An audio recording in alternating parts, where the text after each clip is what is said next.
Bueno, creo que me toca a mí arrancar un poco la presentación de este informe, propuesta de reforma fiscal para implementar una ayuda a la crianza. El título es un poco largo, pero es verdad que tenía que ser necesariamente descriptivo porque tiene su pequeña complejidad, aunque luego, después de lo que nos han contado Fidel y Adrián, creo que se va a entender mucho mejor, porque yo creo que han aclarado muchos de los términos y de las ideas que planteamos en nuestro análisis y en nuestra propuesta. Bueno, yo creo que no hace falta repetir de qué punto partimos de las altísimas tasas de pobreza infantil, especialmente comparadas con los países de nuestro entorno, y no solo los europeos, sino otros países de altos ingresos. Tenemos crónicamente una alta tasa de pobreza infantil, monetaria, también de AROPE, y en un reciente informe de UNICEF también se veía que es que no habíamos avanzado en los últimos 7 años. Yo creo que eso es interesante porque hay países, hablábamos antes del caso de Polonia, pues mira, es una prestación universal. Aprovecho, te puedo responder, Gaby. Es una prestación universal del equivalente a 185 euros por niño, que son 800 zlotys, no sé cómo se pronuncia la moneda, y que además ha crecido mucho desde 2016, que fue cuando se implementó, que empezó con 500 lotis o cómo se llama. O sea que es una prestación muy generosa, universal y muy generosa para Polonia.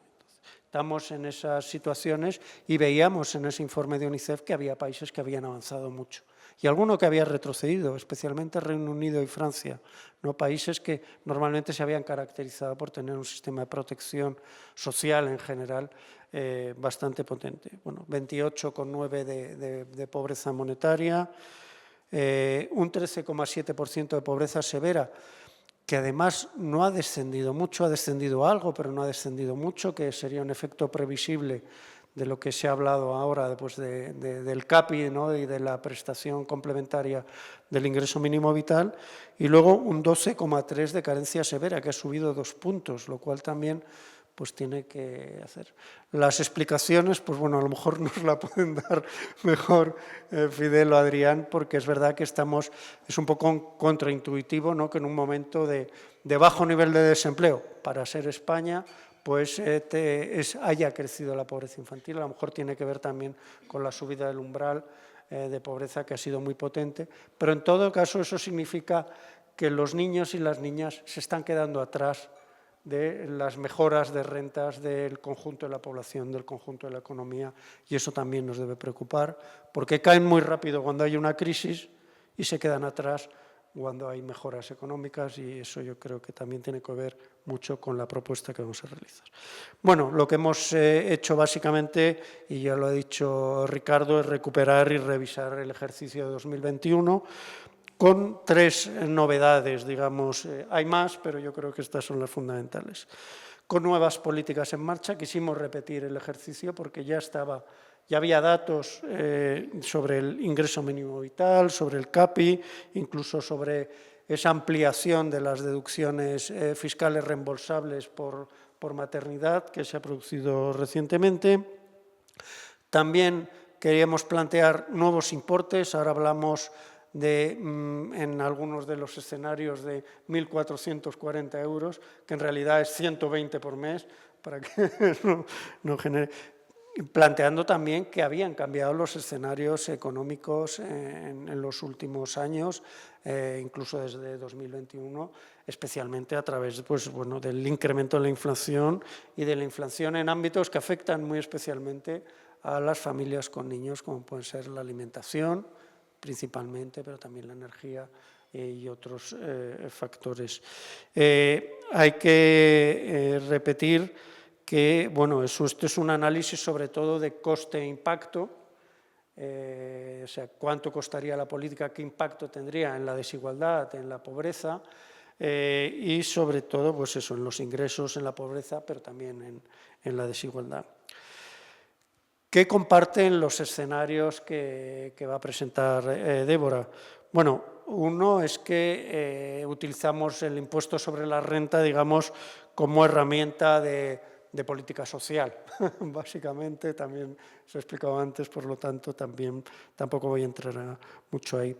También que en todos los escenarios, o por lo menos estos planteamientos, hay una sustitución del mínimo por descendientes para menores de 18 años. Quiere decir que todas estas nuevas políticas, por plantearlo así, o nuevas propuestas, lo que hacen es amortizar lo que es el mínimo por descendientes. El mínimo por descendientes es una especie de facto, funciona como una deducción fiscal, pero los mínimos, y sobre todo estos mínimos personales y por descendientes y por todo esto, lo que hacen es quitar de la declaración de la renta un mínimo que se supone que compensa situaciones en las que yo tengo más gasto o estoy obligado a más gasto, ¿no? Yo si tengo niños, pues lógicamente tengo que gastar más, entonces ese mínimo se aplica para compensar un poco esas situaciones, ¿no?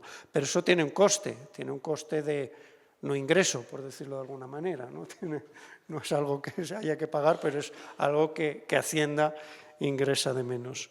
Y luego yo creo que también uno de los propósitos de todos los escenarios es incrementar la progresividad del sistema fiscal, que además se ha mencionado ya, pues es una de las propuestas que está dentro del libro blanco y es una de las propuestas que se plantea España dentro de ese compromiso con una reforma fiscal que tiene con la Unión Europea, ¿no?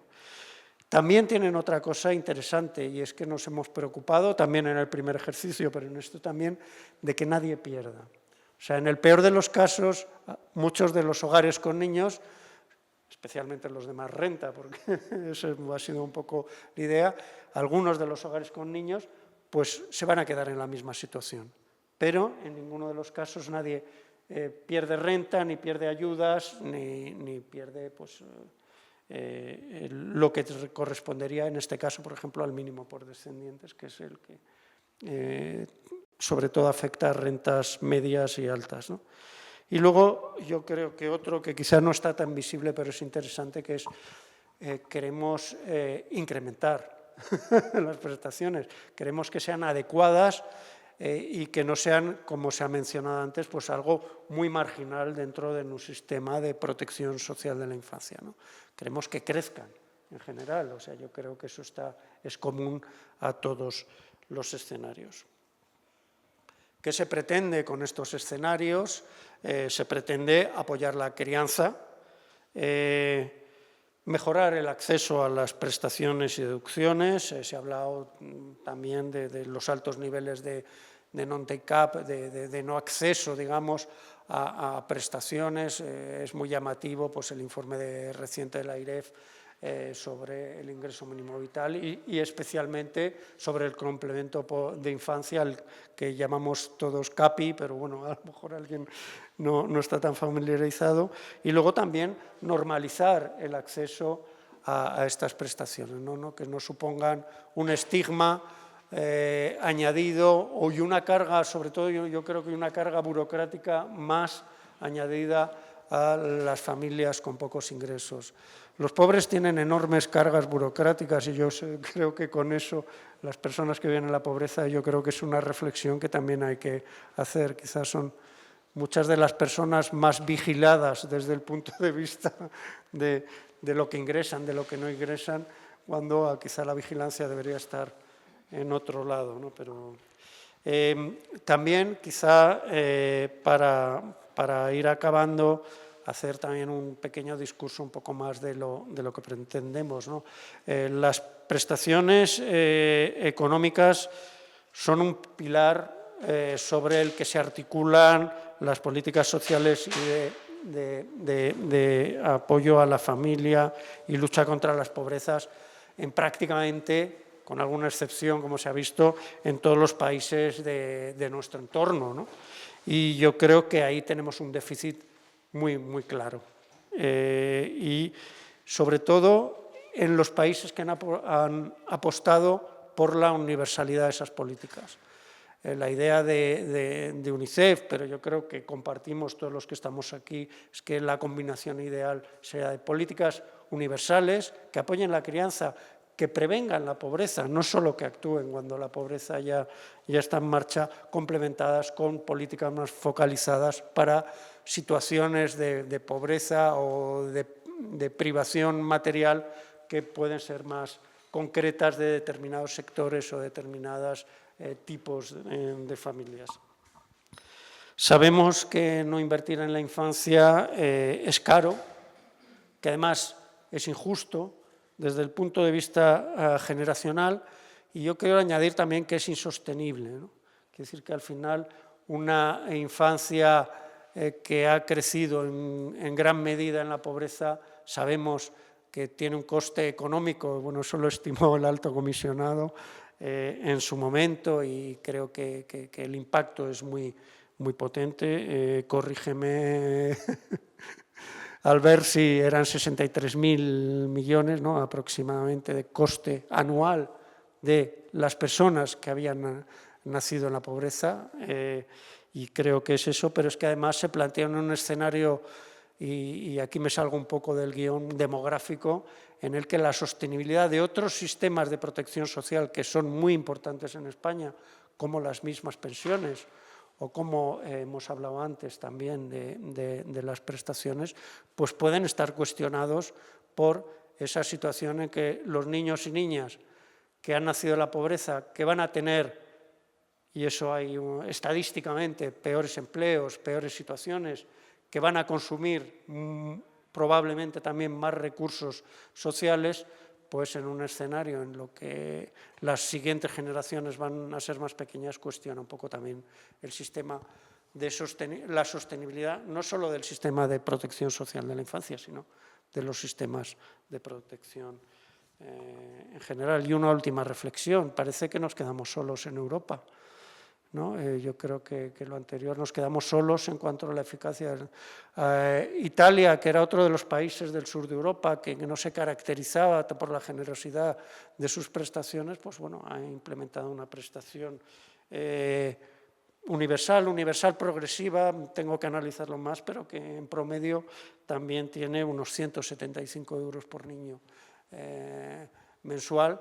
Entonces, parece que nos vamos quedando solos, porque antes decían, no, los países mediterráneos tienen menos prestaciones. Pues no, parece que nos quedamos solos, y yo creo que, además, han sido muchos países con muy distintos colores políticos y sociales los que han avanzado en esas prestaciones, y yo creo que también es una reflexión que tenemos que hacer en nuestro país.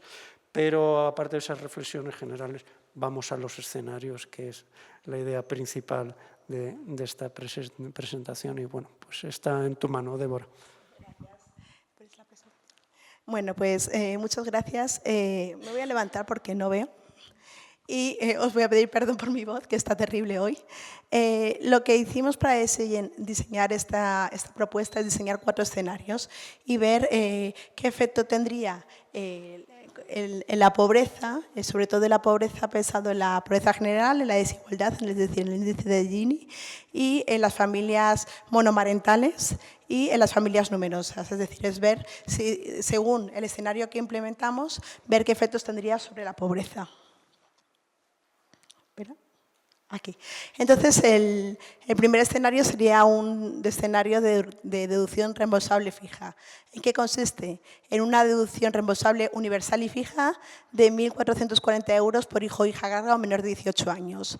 El mínimo por descendiente, como ha comentado Gabriel, se mantiene en todos los escenarios. Es decir, la idea de estos escenarios es beneficiar a las personas más pobres y sobre todo a la infancia, pero conseguir que nadie pierda. El coste que tendría bueno, se precisaría una inversión de 11.288 millones, pero teniendo en cuenta la supresión del mínimo por descendente se quedaría en 8.668 millones. ¿Cuál sería la reducción sobre la pobreza? Y ya os adelanto que este es el escenario que mayor reducción sobre la pobreza iba a tener, es de 5,4 puntos porcentuales, es decir, pasarían del 27,8%, que se corresponde a la tasa de pobreza del año anterior, no el actual, porque hicimos los modelos antes, y se se quedaría en el 22,4%. Y luego la deducción de familias monomarentales y de familias numerosas sería de 8 puntos.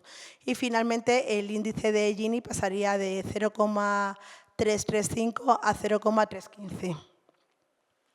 Uy, perdón. Luego, la segunda sería la deducción reembolsable progresiva. ¿Qué quiere decir? Que lo haríamos por tramos del IRPF, es decir, habría una cuantía máxima de 2.600 euros por hijo y según la renta familiar iría disminuyendo hasta llegar al mínimo por descendiente. El coste, claro, sería más barato, se quedaría en total en 3.180 millones y la reducción de la pobreza sería menor que en el otro escenario, es decir, solamente disminuiría 2,9 puntos y 8 puntos también en la familia monoparentales. Y finalmente la desigualdad disminuiría también, pero no tanto como en el primer escenario, es decir, pasaría de 0,335 al 0,316. La deducción reembolsable fija con límite de renta, ya sabéis, veis que los nombres son como muy largos de decir, ¿no? Sería una reducción reembolsable de 1.440 euros por aquellos hogares situados bajo el umbral de la pobreza y para el resto se mantendría el mínimo por descendencia. El coste sería de 3.135 millones y la disminución de la pobreza sería en 3,1 puntos.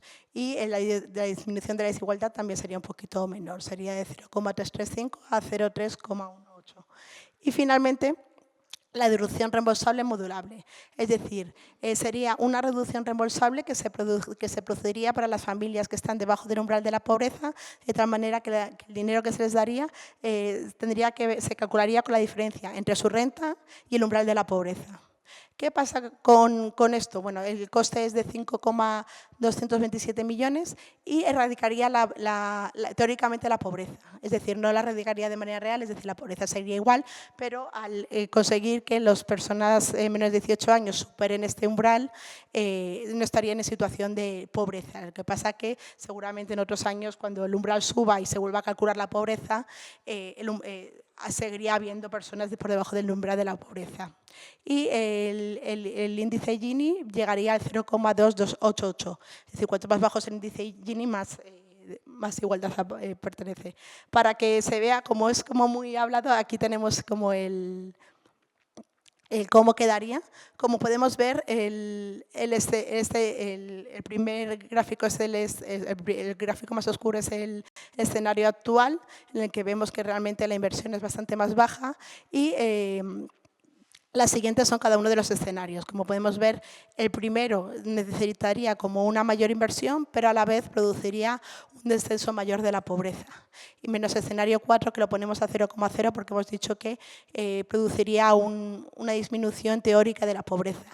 Y en el segundo apartado podemos ver cuánto disminuirían las familias monomarentales y las familias numerosas, que vemos una vez más que, bueno, en el cuarto no contaría porque sería la disminución total de la pobreza teórica, pero las familias numerosas en el escenario 1 también se reducirían, sería el escenario en el cual se reducirían menos. En fin, que como conclusión un poco que podemos dar viendo todos estos datos y viendo estos escenarios, en realidad el escenario 1 sería como el que más impacto tendría real sobre la pobreza y es el que más familia y personas en infancia ayudaría a superar la pobreza. El problema es que sí es verdad que requiere como una mayor inversión. Pero bueno, ahora Diego nos va a explicar un poco más sobre esto. Voy a recoger el guante de todo lo que se ha ido recogiendo y para abrir también el debate a todas las preguntas que podáis tener, porque creo que hemos establecido tanto la necesidad de por qué esto es necesario en este contexto, como la relevancia y por qué estas herramientas y no otras, no necesariamente no otras, sino porque creemos que no solamente es necesario, sino que es muy viable. Estamos hablando de cuantías que, bueno, en términos de presupuestos generales del Estado, digamos que son muy asumibles con un cierto nivel de voluntad política, ¿no? Entonces, creo que por poner un poco, recogiendo el guante también de los escenarios y de las presentaciones que hemos visto, lo que tienen en común todos estos escenarios es dar la vuelta a una pregunta, porque antes nos habéis hecho un poco el spoiler de lo que vamos a presentar, de por qué las deducciones fiscales que hay actualmente, la mayoría de ellas no son reembolsables y las que tenemos ahora, las que proponemos aquí lo son, porque sencillamente hay un segmento muy amplio de capas de población, la parte media y media-baja de la distribución de renta, a las que estas deducciones no llegan. Primero, la explica perfectamente, porque no llegan, se pueden minorar parcialmente o directamente hay gente que está exenta de presentar la declaración, por tanto, que introduzcas una ayuda en algo que él no está obligado a hacer y seguramente directamente no la hagan, pues no va a llegar ahí, ¿no? Entonces, lo principal es que con este escenario convertimos las deducciones fiscales en una herramienta que parece ser que nos gustan mucho los países del sur y en España tenemos muchas de este tipo, pero las conseguimos que lleguen ahí, aumentando la progresividad del sistema. Creo que esto es especialmente relevante para familias monomarentales que sufren unas tasas de pobreza estratosféricas en España, por encima del 50% de la población, también para familias numerosas. Y bueno, digamos que hemos planteado distintos escenarios también en el que tanto el impacto como el coste van dependiendo en función del diseño, pero ofreciendo incluso un abanico más amplio a tantas organizaciones como policy makers a los que le lancemos el guante para, en función de distintas sensibilidades políticas, ya sea pues una mayor preferencia por mayor focalización o mayor universalidad. Digamos que estamos abriendo, ¿no?, el abanico a introducir distintas formas que evidentemente no todas tienen el mismo coste, no todas tienen el mismo impacto, pero ofrecemos distintas alternativas, ¿no? Creemos que es importante esto porque llega a una capa de la población, esa parte media-baja que estamos hablando, que por un lado no se beneficia de estas ayudas, de estas deducciones fiscales, pero por otro lado tiene una renta suficientemente alta para que no le llegue evidentemente ni IMV, ni otras rentas mínimas, ni cuestiones más focalizadas, ¿no? Digamos que hay una parte muy grande de la población que no le llega a eso, y esto es muy importante en un contexto de aumento de la pobreza infantil. Es muy relevante porque este aumento de la pobreza infantil que vemos en la última encuesta de condiciones de vida no es sostenible, no se replica en el resto de franjas de edad. Es una situación, creemos, bastante inédita incluso, en el que el resto de las franjas de edad, sobre todo de los más mayores de la población, digamos que moderan, incluso mejoran las tasas de pobreza en un contexto de subida generalizada de ingresos, pero aquellos hogares con niños y niñas, en la población menor de 18 años, las tasas de pobreza no solo no mejoran, una vez pasada la pandemia, digamos el pico de la inflación, sino que empeoran, siguen empeorando, ¿no? Estamos abriendo como una brecha cada vez más marcada entre, sobre todo, no introducir el componente generacional, pero sobre todo en cuanto a hogares con y sin niños y niñas. En la literatura académica dice que tener hijos es un factor predictor de pobreza muy claro, pero es que en España esto es más relevante todavía. En parte también por lo que enseñabais de que reduce muy poco el sistema de prestaciones reduce muy poco la pobreza infantil, ¿no? Entonces, digamos que es necesario no solamente por una cuestión de atajar la pobreza infantil, de reducir esos niveles tan altos, sino también de prevenirla, en cierto sentido, de lo que decía Gabriel justo, que en recesiones es muy fácil que la pobreza y la pobreza infantil se disparen, es muy sencillo, el mercado laboral es muy sensible en España y destruye empleo muy fácilmente y se dispara. Pero, paradójicamente, en los ciclos expansivos no es tan sensible, ¿no?, la tasa de pobreza infantil y sigue estancada en niveles muy altos, y en parte creemos que se basa en este segmento muy importante de millones de hogares con niños y niñas que tiene un déficit de prestaciones, de ayudas sociales, en comparación sobre todo con otros países europeos que presentan tasas de pobreza infantil más elevadas. Respecto a lo que estamos atacando aquí, estamos poniendo en el centro es el mínimo por descendientes, ¿no? Estamos poniéndolo en el centro, en ningún caso lo eliminamos en el tramo de 18 a 24 años, ni tampoco para gente que esté por encima del umbral. O sea, lo que ha hablado Gabriel, de que es un escenario de óptimos paretianos en el que nadie va a empeorar su situación. Pero sí lo ponemos en el centro porque este elemento es, como habéis enseñado, uno de los principales elementos de ayudas a familias con niños y niñas, y entonces hasta ahora lo que tenemos actualmente es un elemento del impuesto que lo que hace es minora su progresividad, porque digamos que a mayor lo que hace reduce de la base imponible, como ha explicado Gabriel, reduce la base imponible esas cuantías, y no solamente que estas cuantías, también lo hemos hablado, están calculadas de forma, no voy a decir arbitraria, pero bueno, digamos que tiene un enfoque poco centrado en derechos, ¿no? Entonces, no atiende a lo mejor lo que hablábamos también antes del coste de la crianza y cómo evoluciona a lo largo del tiempo, que las familias con niños y niñas sufren más las consecuencias de la inflación y la cesta de bienes y servicios asociados a la crianza es mayor que la inflación general. Entonces, digamos que ponemos en el foco este mínimo por descendientes y lo hacemos con esta introducción de deducciones fiscales reembolsables, que tampoco estamos, y creo que es bastante importante esto, que la propuesta no sea algo tan rompedor y tan novedoso que no tengamos en el sistema fiscal español, porque lo tenemos. Creo que eran las blancas, ¿no? Respecto a las naranjas en las gráficas, existe la deducción por madres trabajadoras de 0 a 3 años, las de familias numerosas. Entonces, y son cuestiones que ya están. Entonces, creemos que la viabilidad política de estas medidas existe y es una cuestión de seguir yendo por esta línea, ¿no?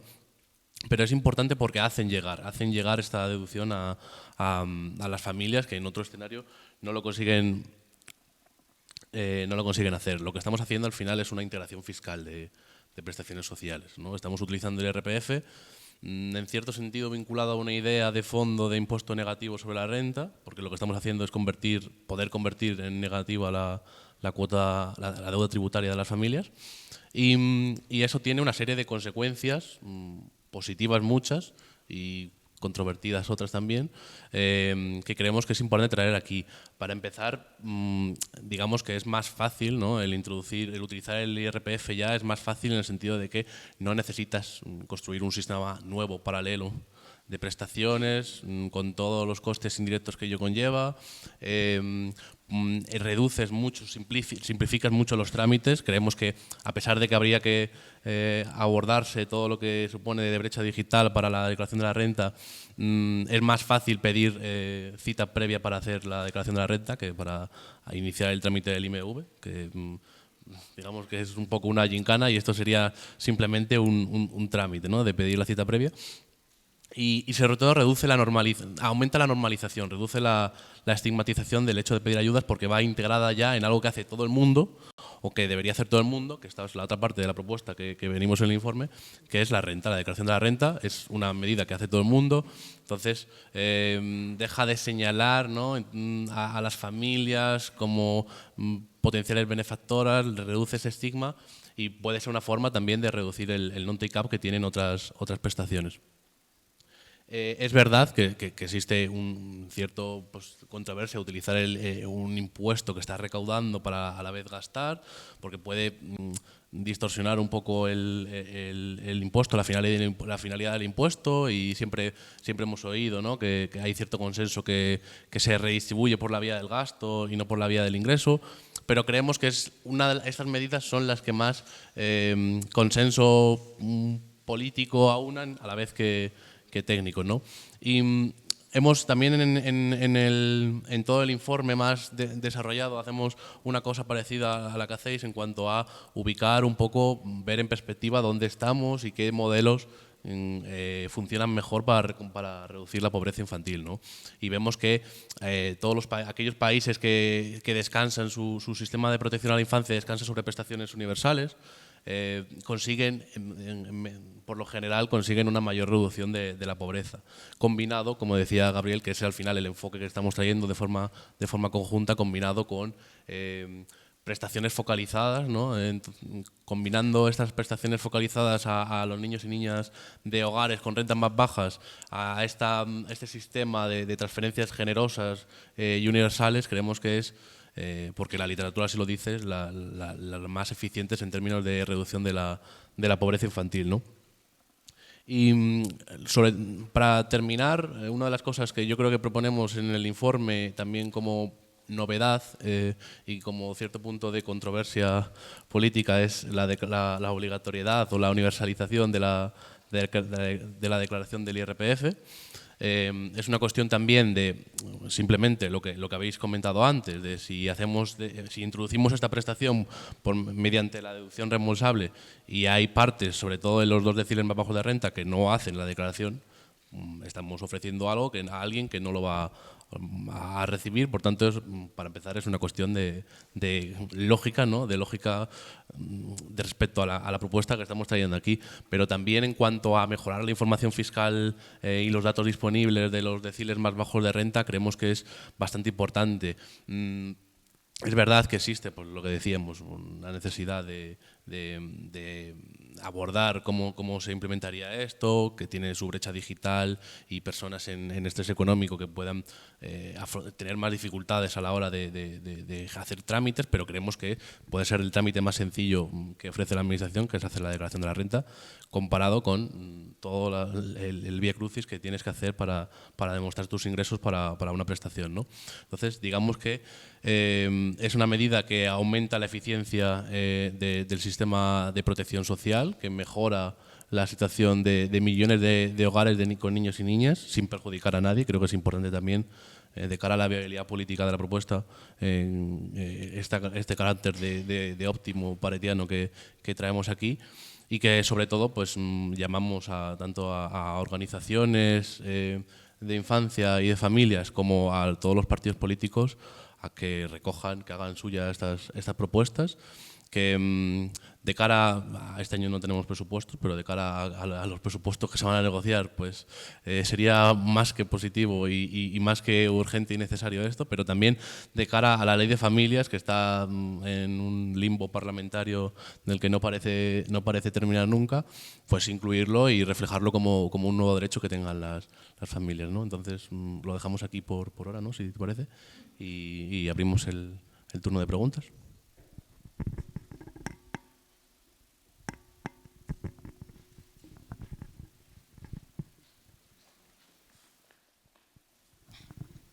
Hola, buenos días. Bueno, ya me conocéis en la plataforma, soy María Guruceta.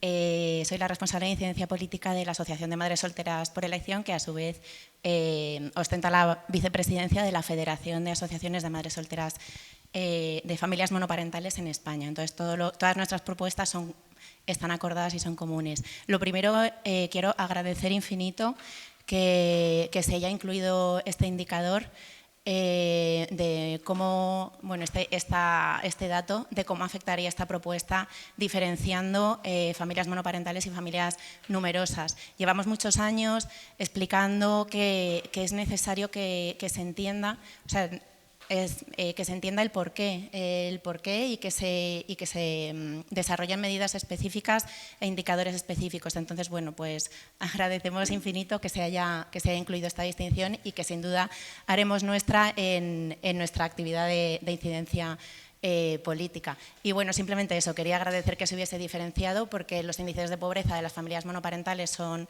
ya habéis dicho, pues alarmantes, y es necesario que se empiece a distinguir. Así que nada, pues muchas gracias. Y bueno, una pregunta.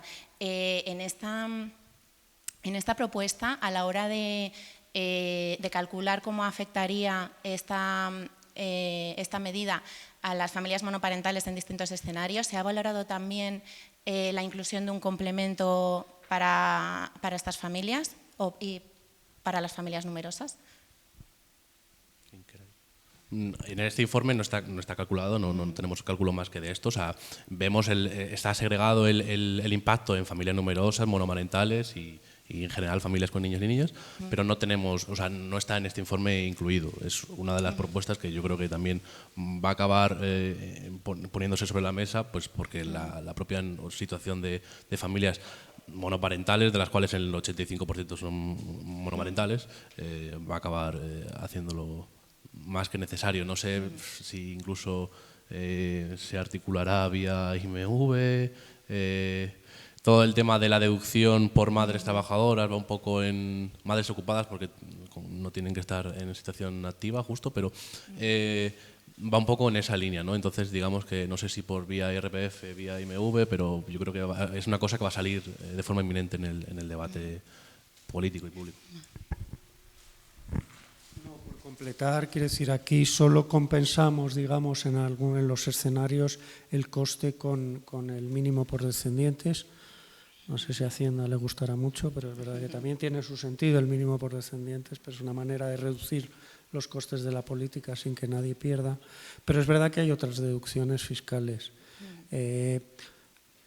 Hay muchos escenarios, se podría deducir también el coste de esas deducciones fiscales, siempre con la idea de que nadie pierda y meterlos dentro de la política, pero hay algunas que conviene mantener. Aquí no se ha hablado tanto de eso, pero también es verdad que hay un tema, digamos que el tema de familias numerosas tiene que ser un complemento dentro de esta propuesta, tiene que ser una política focalizada, tiene que ser mantener las deducciones existentes de manera de que lleguen a las familias monoparentales. Bueno, yo creo que es un debate interesante. Luego otro debate que no se ha abierto, pero yo creo que es interesante solo mencionarlo, es el tema de cómo en España la mayoría de las prestaciones son contributivas. Es decir, uno tiene acceso a la protección social en la medida que ha estado trabajando y ha cotizado a la seguridad social. Ese también es un problema, o sea, el peso de la parte contributiva de la protección social es enorme en este país. Y yo la verdad es que lo estoy diciendo, no lo he comparado con otros países, pero es verdad que tiene muchísimo peso. Entonces, también es muy interesante qué pasa, por ejemplo, con la deducción para madres trabajadoras, que ahora se ha ampliado, pero no deja de tener un cierto tono contributivo porque se ha ampliado, bueno, pues para personas que están recibiendo desempleo. ¿Qué pasa con aquellas que nunca han estado en situación de desempleo? Y que, bueno, pueden ser personas muy ricas que deciden, o madres muy ricas que deciden no trabajar, pero pueden ser madres que precisamente no han tenido a veces ni la opción de entrar en relación con el mercado de trabajo. Entonces yo creo que también abrimos otras discusiones que pueden ser interesantes. Sí, y solo una cosita más, ya que estamos hablando del ámbito fiscal, en el caso de las familias monoparentales también ayudaría o quizás haría menos necesario ese complemento a la hora de hacer la reducción de la renta, o sea, en el IRPF las familias monoparentales se reducen 2.150 euros frente a las biparentales que se reducen 3.400. Entonces el punto de salida, fiscalmente hablando, es menos ventajoso. Entonces, bueno, pues algo en paralelo que se podría mejorar sería eso. Pero en todo caso, muchísimas gracias de verdad por haber hecho esta distinción y este gran trabajo. Gracias. Sí, yo tengo una pregunta que quizás está respondida en el informe, pero no me lo he leído solo las propuestas, y es si tenéis una postura sobre esos escenarios, o sea, si defendéis el escenario 1 y los otros son como para tener otras referencias, o si lo dejáis más abierto un poco para el debate. Porque eso lo habéis presentado, pero no tengo claro. Claro, nosotros realmente abogamos por el escenario 1, que en realidad es, a pesar de que tiene una inversión más alta, es el que tiene como mayor reducción de pobreza, mayor reducción en las familias numerosas, etcétera. Entonces, por nuestra parte, hacia lo que vamos y lo que llevamos ya pidiendo desde el anterior informe es una prestación universal. Sin embargo, somos conscientes de que muchas veces, incluso por temas ideológicos, muchos gobiernos no están de acuerdo con el tema de la universalidad, ¿no? Y además es un tema como que crea como bastante conflicto y bastante debate, ¿no? Siempre están estas voces que dicen que, claro, si lo das universal lo estás dando a aquellas personas y a aquellas familias que en realidad no lo necesitan. Y por eso también hemos diseñado como los 4 escenarios, ¿no? Para que realmente cuando lo presentemos a nivel político nosotros vamos a explicar que la mejor opción es la 1, pero por lo menos ampliar el panorama para ver si por lo menos podemos conseguir la opción 1 a través de la 2, la 3, la 4. Sí, yo creo que además ahí ha jugado un poco también el tema de la, ¿cómo decirlo?, de la aceptabilidad social de los distintos escenarios. Es verdad que el 1 no es el que más reduce la pobreza, de hecho el último es el que reduce la pobreza porque la elimina, pero es complicado transmitirlo a una política pública por muchas cosas y por muchas barreras ideológicas en las que nos podríamos encontrar, ¿no? Creemos que este es un escenario en el que las personas que tienen ingresos más o menos altos o medios, pues dicen, oye, a mí me están recompensando por mi trabajo y el valor social que tienen mis hijos y mis hijas para económico y social, ¿no? Porque ya está analizado, entonces, y me están, digamos, compensando una parte pequeña de los costes de la crianza. Y luego, por otro lado, llega a las familias a las que no están llegando todas esas deducciones fiscales o incluso a veces todas esas prestaciones contributivas, ¿no? Entonces, esa es un poco la idea, ¿no? Aparte de que es eficaz reduciendo la pobreza, también puede ser más aceptable por el conjunto de la población. Porque uno de los aprendizajes de la crisis a partir de 2008, especialmente de 2010, es que se arrasó con todo lo que era, entre comillas, y lo digo con un poco de ironía, de los pobres.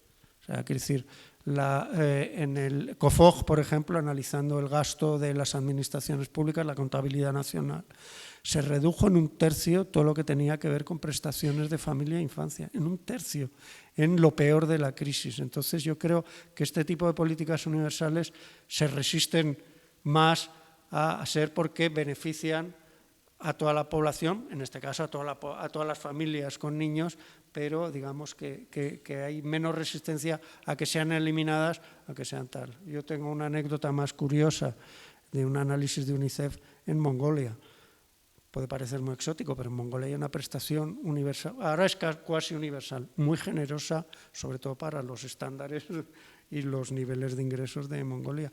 Llegó un gobierno, la puso, llegó otro, la quitó y se montó una muy importante, con lo cual ese gobierno tuvo que restablecerla, en ese caso ya como prestación cuasi universal, o sea, afectaba prácticamente al 60-70% de la población, pero que hubo una respuesta a la eliminación. Y yo creo que este tema de la universalidad pues tiene muchos argumentos, yo he recopilado hasta 16 o 17, pero eso es uno potente, es que la población se apropie de esta prestación, en este caso la población con niños y niñas, que es una parte importante de la población española.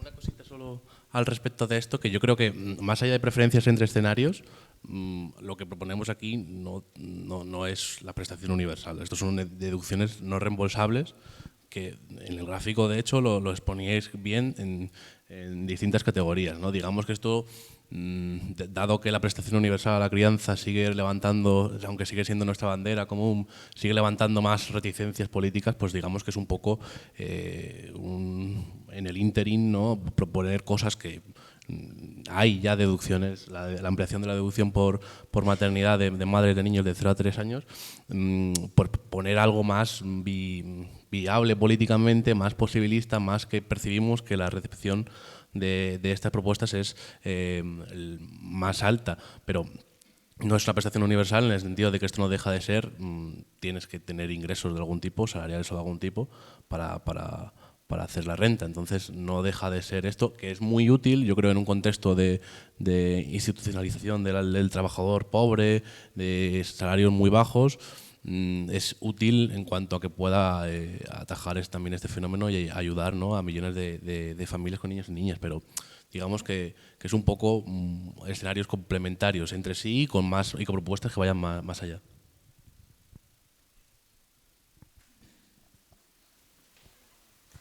No, una pregunta muy rápida y muchas gracias por la exposición. Quería saber si habéis consultado a familias y colectivos que tendrían que ahora declarar frente a una situación que a lo mejor ellos verían como un riesgo para ellos por estar en situación de irregularidad, por factores culturales, sociales, formar parte de las instituciones y que sus datos estén ahí. No sé si esto lo habéis valorado, habéis hecho consultas para entender un poco esa lógica también, ¿no? Porque al final son la parte evidente que deberían de estar ahí. Hombre, la respuesta corta es no lo hemos hecho. Realmente es un modelo teórico, es un modelo que intentamos funcionar. Es verdad que esta idea la podemos utilizar para una siguiente versión, es decir, siempre es como bueno ir ampliando perspectivas y empezar como a hacer estos trabajos también más cualitativos dentro de algo que es puramente cuantitativo, que son modelos económicos. No, sí, es verdad que A ver, en el escenario legal español es muy difícil establecer una prestación de la seguridad social a quien no sea residente legal en España. O sea, y por eso, cuando hablamos de políticas con la pobreza, hablamos de políticas universales y de políticas focalizadas. Se puede cambiar el contexto legal, pero va a ser mucho más difícil. Por eso yo a ese tipo de familias... Bueno, la ley de familias tiene una cosa, el proyecto de ley de familias tiene una cosa que es muy interesante y que no se ha mencionado mucho en todos los debates, pero es que es otorgar una carta de identidad, un DNI, digamos, a los niños, incluso en esas situaciones en las que los padres sean pues personas que estén en situación irregular en España, ¿no? Y eso a lo mejor es un avance también para alcanzar determinado tipo de prestaciones que debían estar asociadas a los niños y no a la situación regular e irregular. Pero en este caso sí veo que ahí el camino sí sería mucho más, digamos, las prestaciones focalizadas. Pero es verdad que hay un problema enorme aquí porque eso es una condición sine qua non para prácticamente todo tipo de prestación de la seguridad social y de las administraciones autonómicas y locales, ¿no? La residencia legal, excepto las ayudas de emergencia y poco más. Bueno, gracias por este informe que me ha encantado y por la presentación. Yo soy muy crítica, me ha gustado mucho ver el escenario 1 y los efectos que causaría, pero es que soy muy crítica con dar lo mismo a los que más tienen con los que tienen menos, porque el gasto pues no será el mismo. Si yo le doy 150 euros a alguien que no tiene, pues lo utilizará para ir al colegio, para el abono, y otra persona pues lo utilizará para coger el coche e ir a la universidad. ¿Me podéis ayudar a creer en esto? Porque sé de hecho que vosotros lo habéis estudiado bien y os creo, pero querría poder defenderlo yo también. Sí, a ver, yo creo que es como el principal, ¿no? El principal escollo, y por eso de ahí también la motivación de ofrecer alternativas para pues, abrir un poco el abanico, pero yo creo que el principal escollo es ese. La universalidad, pues efectivamente tiene muchos reticencias que descansan en los ricos lo van a utilizar para esto, no les hace falta y demás. Pero por poner un poco, yo creo que al final esto descansa en un paradigma claro de queremos evitar los falsos positivos, ¿no? Como no es tolerable que la hija de Ana Patricia Botín o quien sea cobre estas cosas. En términos cuantitativos, esto es muy residual, entonces creemos que debemos poner el foco en evitar precisamente aquellas personas que son elegibles y que no le están llegando, ¿no? Que es de verdad por donde se está yendo en términos de eficiencia y eficacia los programas para los que se diseñan estas personas. Pero es verdad que existe esta reticencia centrada un poco en eso. También es verdad que en términos relativos no es igual esa ayuda de 150 euros, poner una cifra cualquiera, a un hogar rico que a un hogar pobre, que en términos relativos es muchísimo más. Y también es un poco, hay también lo que decía Gabriel también de aceptabilidad social y apoyo social y electoral de determinadas políticas, en el sentido de, creemos que hay una parte importante de la población que, aunque no sea verdad, sí percibe que paga muchos más impuestos de los beneficios que recibe. No es verdad, o imputándolo todos los servicios que pueda recibir del estado de bienestar, pero es verdad que perciben que pagan muchos impuestos, que en cierto sentido tienen razón en cuanto a que en España descansa mucho el IRPF sobre las rentas salariales y no las del capital. Entonces pueden percibir eso, ¿no? De pagamos muchos impuestos y luego, que es una percepción distorsionada y sujeta a sesgos.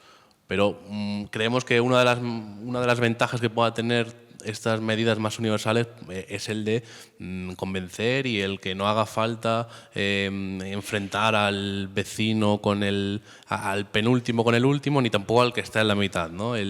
el que llegue eso y el que hagan suya también estas prestaciones que relativamente van a beneficiar más a la gente que más lo necesita, pero que el resto de clases medias también lo hagan suya. Y también por una cuestión de lo que decíamos, de que existe una brecha en España, en la parte media-baja de la distribución, que no le están llegando estas ayudas. Entonces, y que constituyen un poco como el bosque que cuando llega una crisis se prende y aumentan más las tasas de pobreza. Entonces, que es una cuestión también pues, económica, pero creemos que una de las principales ventajas, como ha dicho Gabriel antes, en el ejemplo que ha puesto, es el del apoyo social y electoral a este tipo de cuestiones que luego también hacen más difícil, como el ejemplo justo que has puesto, que en el caso de que un gobierno sea más reticente a retirarla, digamos que tiene una movilización en contra, a favor de mantenerla más alta, ¿no? Creemos que es uno de los puntos. Y que ya estamos de por sí en un sistema de desigualdad, es decir, los estudios que hay respecto a las prestaciones demuestran que el 60%, se llama efecto Mateo, y ese 60% suelen llegar a las clases medias o a las partes más altas del umbral de la pobreza. Es decir, paulatinamente hay un estado de desigualdad que en realidad la forma más efectiva para llegar precisamente a las personas más pobres, precisamente por la brecha digital, por los problemas para conseguir los papeles necesarios para que te concedan ayudas, por la falta del acceso a la información, etcétera, suelen ser los sistemas universales. Bueno, pues ya para rematar, pero bueno, hay muchos argumentos para la universalidad, pero es verdad que puede resultar para determinadas personas un poco contraintuitivo, ¿no? Si le damos a todos. Yo creo que, a ver, no quiero meterme mucho con el ingreso mínimo vital porque creo que es una política muy necesaria, pero ha demostrado los problemas que tienen las ayudas focalizadas y es que al final no llegan a quien más lo necesita, ¿no? Entonces, esa experiencia de UNICEF en muchísimos países hace que esa apuesta por la universalidad, UNICEF lo tiene muy claro, la universalidad es la manera de llegar precisamente a los que deberían recibir las ayudas focalizadas pero no llegan, porque quitando requisitos, quitando condiciones, quitando burocracia, también tiene esa reducción de coste, son las más caras, evidentemente, pero entre la parte, digamos, de la aceptabilidad social de la ayuda amplia y social y la parte de que precisamente son las ayudas universales las que llegan a los niños y las niñas en las situaciones más precarias porque evitan la burocracia, porque evitan tal, o sea, tú tienes un niño, tú tienes esta ayuda. Ese tipo de cosas funcionan. Luego complementadas con otras ayudas, luego el sistema. Y luego también, a mí, digamos, esos argumentos me parecen muy interesantes, pero no miran al resto de las prestaciones. El desempleo es universal. O sea, si tú estás en desempleo, independientemente de tus ingresos, tú recibes una prestación. Eso no lo discute nadie. Las pensiones en distintos grados, pero son universales. Hay una prestación no contributiva que recibe alguien que no tiene ingresos, tal. O sea, la sanidad como servicio es universal y nadie discute si la está usando Patricia Botín o no. Entonces, yo creo que ese cambio de mentalidad que asumimos para otras políticas sociales nos cuesta más, por lo que sea, para las políticas que tienen que ver con la infancia. Y además encima estamos en la pinza entre la universalidad y la paguita, con lo cual uno muy bien no sabe cómo plantear, lo digo también con ironía, no sabe cómo plantear las políticas porque si son focalizadas son la paguita, si son universales las va a recibir los hijos de los banqueros.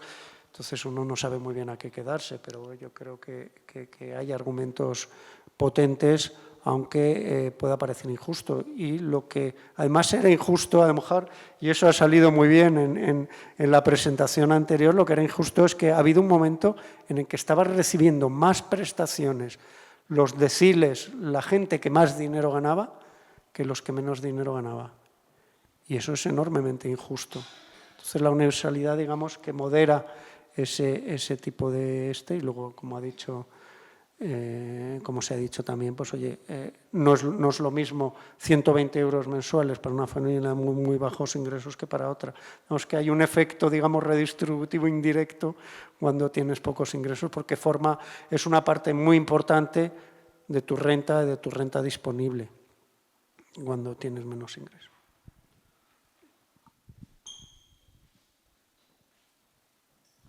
Hola, no pensaba decir nada, la verdad, pero quería aportar un nuevo argumento, que quizás nos vamos un poco de la parte económica.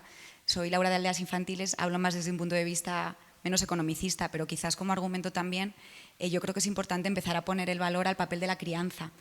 Muchas mujeres reducen jornadas, tienen que dedicar esa carga laboral cuando llegan a casa, y creo que también la universalidad yo creo que aporta ese complemento y ese poner en valor a la crianza de nuestros hijos cuando la natalidad está bajando y cuando realmente yo creo que hace tanta falta. Ya no vamos tanto con datos económicos, pero yo creo que también es un momento para poner eso en el foco y bueno, ya está, solo quería aportar eso. Gracias.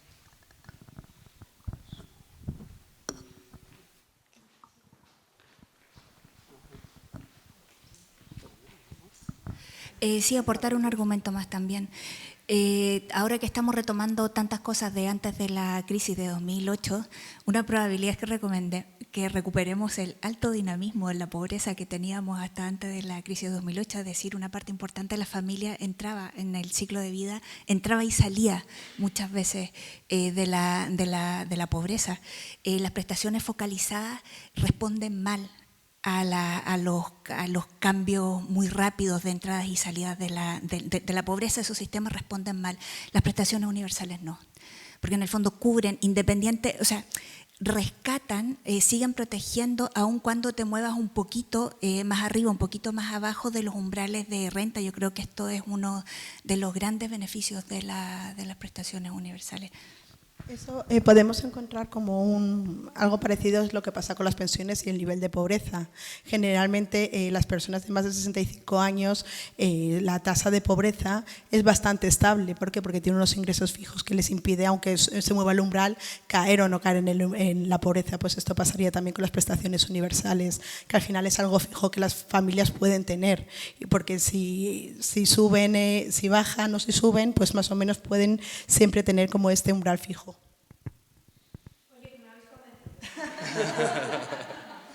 No, pero es una cuestión muy relevante, porque yo creo que de los debates que se han planteado antes, ese es el debate, para mí es el crítico. Yo estoy en una opinión más personal, pero es uno de los críticos, ¿no? Pero es verdad, y lo decía también al inicio de mi presentación, que hay prestaciones universales implantadas por gobiernos de signo ideológico completamente contrario. O sea, estas prestaciones universales vienen desde las socialdemocracias nórdicas, sobre todo, en su origen, pero es que ahora mismo pues, hay países en que con gobiernos de extrema derecha pues, se han planteado prestaciones universales. O sea, que no hay un contenido ideológico, a lo mejor hay una percepción, a lo mejor es más local, más española, pero claro, cuando 17 de los 23 países que analizamos en el informe tienen prestaciones universales y además les funciona reduciendo la pobreza, algún concepto nos tendremos que quitar de la cabeza para decir, oye, esto funciona y esto sirve, y además lo está haciendo todo el mundo, no porque no es bueno porque lo haga todo el mundo, pero bueno, nos debe dar esa reflexión. Y porque bueno, es un tema que no hemos tratado, pero en realidad España es muy poco eficiente reduciendo la pobreza infantil, es decir, no se consigue. Y además, como datos voy a dar que las ayudas familiares el año pasado redujeron 7,5 puntos, este año han reducido un poco más de 5 puntos. Es decir, encima, todas estas ayudas que hay a la familia que ayudan a reducir las tasas de pobreza, muchas veces dependen de los presupuestos del gobierno del momento, etcétera. Entonces, hace que sea muy variable y que por eso las tasas de pobreza crezcan o disminuyan.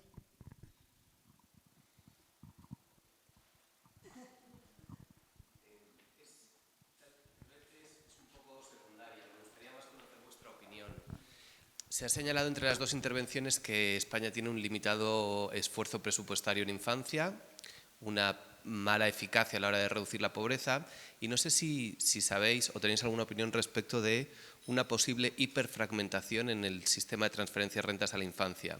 Nosotros hemos contabilizado al menos 22 instrumentos diferentes de transferencia de renta a familias con hijos, entre prestaciones directas, indirectas, pensiones, desgravaciones, y no sé si ese elemento de hiperfragmentación puede ser un problema. Totalmente. O sea, hace poco presentaba el escenario español, porque claro, España llama la atención, entonces lo presentaban mis colegas de UNICEF internacional porque dijeron, oye, queremos conocer qué está pasando en España, ¿no? ¿Por qué no se reduce la pobreza? ¿Por qué hay tasas tan altas? Y uno de los argumentos era precisamente esa fragmentación del sistema. Además, una fragmentación del sistema con importes todos... quiero decir, cuando uno recibe el ingreso mínimo vital, y ya vamos a entrar en una política concreta, debería recibir automáticamente la beca de comedor, la beca de estudios. O sea, todo ese sistema tiene sentido. Es verdad que hay un problema que a lo mejor no es tan potente en otros países, que son las distintas administraciones y los distintos niveles de decisión, pero desde hace muchos años UNICEF en España viene pidiendo, oye, racionalicemos el sistema de ayudas, a lo mejor una ayuda universal y otra focalizada, o algunas focalizadas, porque es verdad que puede haber situaciones muy distintas. Antes han salido dos, ¿no? La de familias monoparentales, la de las personas y familias que están viviendo en España en situación administrativa irregular, pues pueden tener sentido, pero es verdad que más es muy fragmentada, pero además con importes que no tienen ningún impacto. Y antes hablaba también de la carga burocrática de las personas en la pobreza, que es brutal. O sea, es que yo tengo que pelearme con 17 administraciones para demostrar que soy pobre, para demostrar que necesito una beca, que necesito una ayuda en especie, que necesito... Y yo creo que eso tiene sentido aglutinarlo de alguna manera totalmente. O sea, yo creo que es un problema...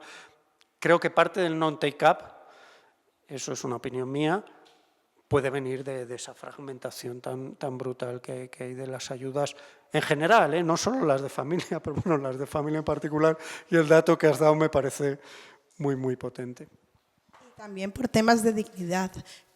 Cuando haces cualitativos con personas pobres, te dicen eso, el peregrinaje hacia las ayudas y el cómo esto en realidad ya no es solo la dificultad administrativa, la carga burocrática, el conseguir los papeles, etcétera, cumplir requisitos que realmente no tienen, sino también es el tener que estar demostrando todo el rato que son pobres, tener que estar todo el rato solicitando las ayudas, etcétera. Es decir, muchas veces por cómo se sienten las personas en pobreza cuando tienen que estar solicitando a diversas administraciones y que les pidan una y otra vez los mismos papeles que ya están en manos de las administraciones, etcétera. En realidad, las propias personas en situación de pobreza muchas veces sienten que se les trata mal, es decir, que no se les está tratando como personas que tienen esta necesidad, sino como personas que no valen o que tienen que estar eso demostrando una y otra vez su condición. Sí, bueno, primero, antes que nada, muchas gracias y felicidades por esa propuesta. Yo me voy a ir a un lado más por el tema de el lobbying, digamos, que va a implicar o que vais a hacer para poder promover estas propuestas de reforma. Tomando en cuenta un poco el contexto español, ¿qué tan factible veis o cuál sería el escenario dentro de los 4 que plantean que creen que sea más aceptado de alguna forma en el contexto político? Y, es decir... A ver, en el contexto político actual, al ministro de Derechos Sociales yo creo que le tenemos convencido, pero es verdad que los recursos para esta política son unos recursos considerables, sobre todo el escenario universal. Es verdad que al final con esto solo nos acercaríamos un poco, no del todo, a la media europea de gasto en protección social de familia y específicamente al gasto en prestaciones monetarias de las políticas europeas. O sea que con esto nos pondríamos más o menos cerca de la media europea, por debajo, pero nos pondríamos más o menos cerca. Es decir, que tampoco es una burrada ni es esencial. Si otros países lo hacen y otros países lo hacen con mucha más intensidad, ¿por qué no podemos hacerlo, no?